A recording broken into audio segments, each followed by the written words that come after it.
இருக்குங்கிறத பார்க்கலாம். சரியா? சரி, ஃபர்ஸ்ட் சாத்தானா யாரு? தப்பு செய்ய வைப்பானா? என்னென்ன தப்பு செய்ய வைப்பான்? அடிக்கிறது, மற்றவங்களை அடிக்கிறது, திட்டுறது, பொய் பேசுறது, திருடுறது, அப்புறம் பயங்கரத்து விடுறது, அப்பா அம்மாவோட பேச்ச கேட்காம இதெல்லாம் பண்ணுவானா? சரி, அப்படி வச்சுக்கலாம். இப்போ நம்மளோட வாழ்க்கையில சாத்தான் வந்தா என்ன பண்ணுவான்? நம்மளோட வாழ்க்கைன்னு வச்சுக்கணும். ஓகேவா? இதுதான் நாம. ஓகேவா? இப்போ நம்மளோட வாழ்க்கையில நம்ம வந்தா கஷ்டத்தை கொடுப்பானா? எப்படி சந்தோஷம் தர மாட்டான். அதே மாதிரி நம்மளோட வாழ்க்கையை வச்சுக்கலாம். சாத்தா எங்க பக்கத்துல வந்தா என்ன பண்ணுவோம்? இந்த பலூன் என்ன ஆகும்? நல்லா இருக்குமா? வெடிச்சிருமா? நான் வெடிக்காதுன்னு சொல்றேன். என்ன சொல்றீங்க?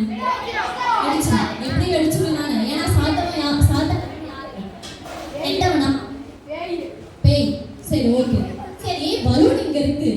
இன்னார நம்ம ஏசப்போட பிள்ளையாவே நாம இல்ல. இன்னார சாத்தாங்க வந்திருப்பானே எங்க?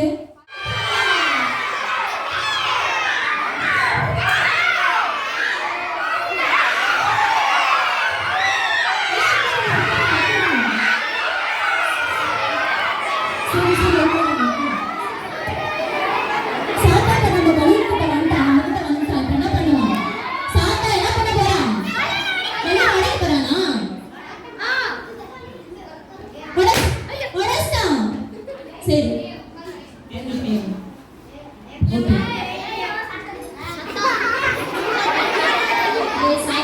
ரொம்ப ஆடாதடா.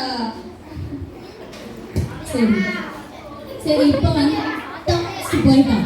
ஆனா நம்ம சாத்தானை பார்த்து பயப்படக்கூடாது. என்ன பண்ணணும் அப்படின்னா, சாத்தானை பார்த்து என்ன சொல்லணும்? நான் சொல்றேன், நான் ஏசப்பாவோட பிள்ளை, என்கிட்ட காமிக்காத உன் வேலை அப்படின்னு சொல்லணும். நாம யாரோட பிள்ளை?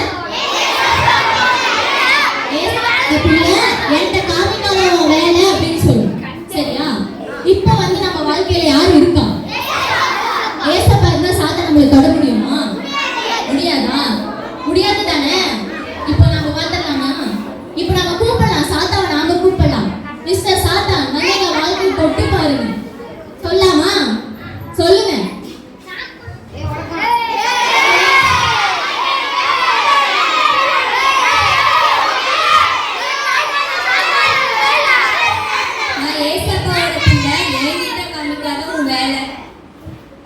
என் ஏசப்போட பிள்ளை, என்கிட்ட காமிக்காத உன் வேலை. நீங்களே எல்லாரும் சொல்லுங்க, செய்யுங்க.